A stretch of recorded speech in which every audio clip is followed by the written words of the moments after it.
నేటి 21 division Congress party corporator అభ్యర్థిగా నన్ను జిల్లా నాయకత్వం నన్ను పేరు ప్రకటించింది. అందుకు జిల్లాలోని మంత్రులకు మరియు జిల్లా కాంగ్రెస్ పెద్దలందరికీ పేరు పేరున నా యొక్క డివిజన్ తరపున కాంగ్రెస్ పార్టీ పక్షాన ధన్యవాదాలు తెలుపుతున్నాను. ఈ టికెట్ రావడానికి కారణమైనటువంటి బోన్ల సీనికి కూడా ప్రత్యేక ధన్యవాదాలు తెలుపుతూ, నేను ఎన్నికల ప్రచారంలో దూసుకోపోతున్నా.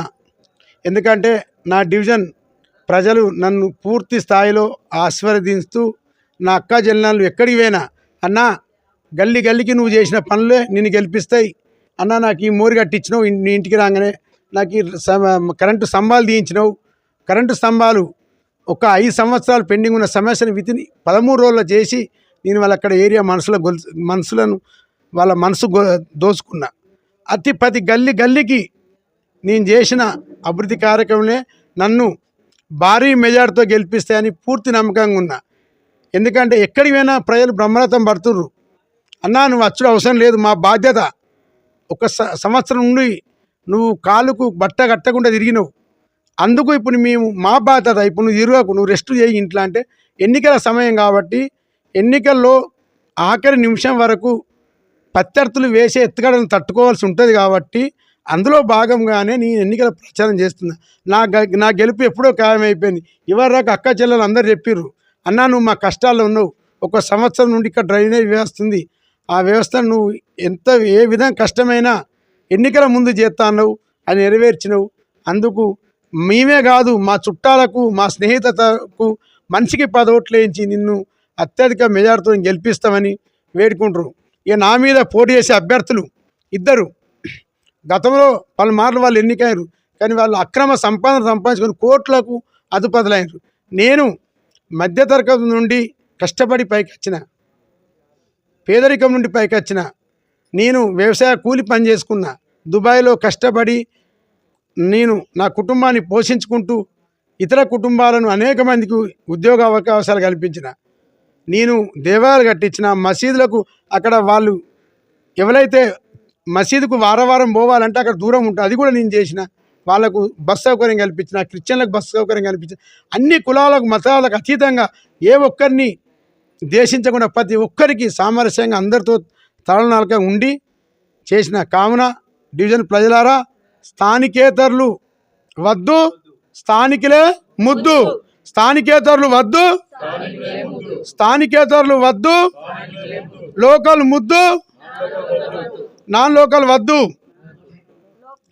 వీళ్ళందరూ ఎందుకంటున్నారంటే, నాన్ లోకల్ వాళ్ళు వచ్చేవాళ్ళు ప్రజలను భయభ్రాంతులకు గురి చేస్తుర్రు. 10 కార్లలో వచ్చుకుంటూ వేరే డివిజన్ ప్రజలను తీసుకొచ్చి భయభ్రాంతులకు గురి చేస్తుర్రు. కానీ ఇక్కడి ప్రజలు ఎవరు భయపడరు. ఎందుకంటే ఇక్కడి ప్రజలు విఘ్నులు, చదువుకున్నవారు. వాళ్ళందరికీ తెలుసు, అన్న నరసింహం అన్న పొద్దున్న లేస్తే మా ఇంటి ముంగట ఉంటాడు, మా దగ్గర ఉంటాడు, మా కష్ట సుఖాల్లో ఉంటాడు అని వాళ్ళు నిర్ణయించుకొని అతిపెద్ద మెజార్టీ ఇస్తానని నేను ఆ శ్రీకృష్ణ భగవంతుని మరియు అందరినీ కోరుకుంటూ, ఈరోజు ఇక్కడ ఓవెల్ స్కూల్లో పోలింగ్ కేంద్రం ఏర్పడ్డది.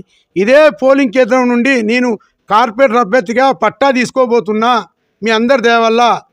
అందుకే డివిజన్ ప్రజలందరికీ బయట నుంచి వచ్చే వ్యక్తుల ప్రభావాలకు లొంగకుండా మీ స్థానికంగా నన్ను ఆస్వాదించి పెద్ద ఎత్తున మెజార్టీతో గెలిపించాలని కోరుతూ ఈ అవకాశం ఇచ్చిన అందరికీ పేరు పేరున ధన్యవాదాలు. నాకు ఓటు హక్కు 2 హక్కుల లేదు. నాకు రాజకీయంగా నన్ను ఎదుర్కోలేక, ప్రజాక్షేత్రంలో నన్ను ఎదుర్కోలేని వాళ్ళు ఏదో ఒక ఆటంకం సృష్టించి నన్ను డిస్క్వాలిఫై చేయాలని ఒక తప్పుడు ఆలోచనతో చేశారు.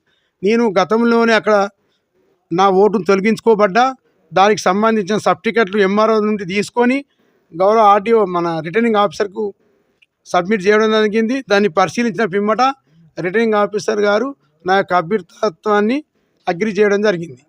కానీ ప్రత్యర్థులు నన్ను తట్టుకోలేక ఏదో విధంగా నన్ను డిస్క్వాలిఫై చేయాలని చూసారు. కానీ దేవుడు ఉన్నాడు పైన, కింద నా ప్రజలు ఉన్నారు, నాకు ఏం కాదు, నేను గెలుస్తా. అందుకొరకే అది పెద్ద సమస్య కాదు. ఆల్రెడీ రిటర్నింగ్ అధికారి నాకు ధృవీకరణ పత్రం ఇచ్చిండు, నాకు సింబల్ కేటాయించిండు కాంగ్రెస్ పార్టీ గుర్తుగా.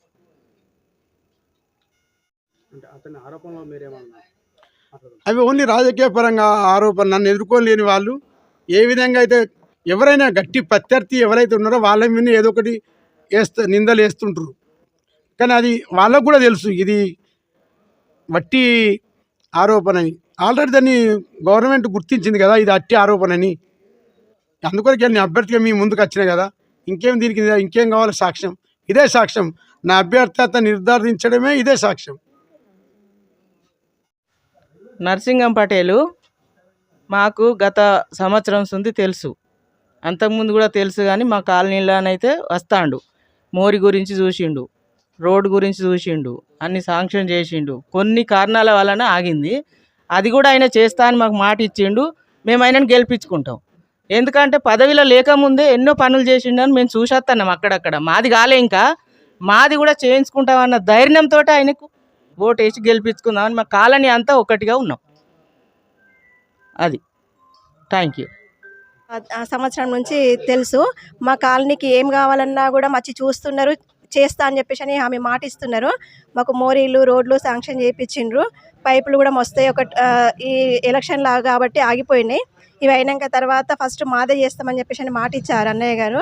అందరు మా కాలనీ ప్రజలంతా ఒకటిగా ఉండి అన్నయ్య గారిని భారీ మెజార్టీతో గెలిపించుకుంటామని చెప్పేసి అని హామీ ఇస్తున్నాము. Thank you. పదవిలో ఉన్న వాళ్ళు చేయలేని పనులు పదవిలోకి రాకముందే అన్నయ్య చేస్తున్నారు.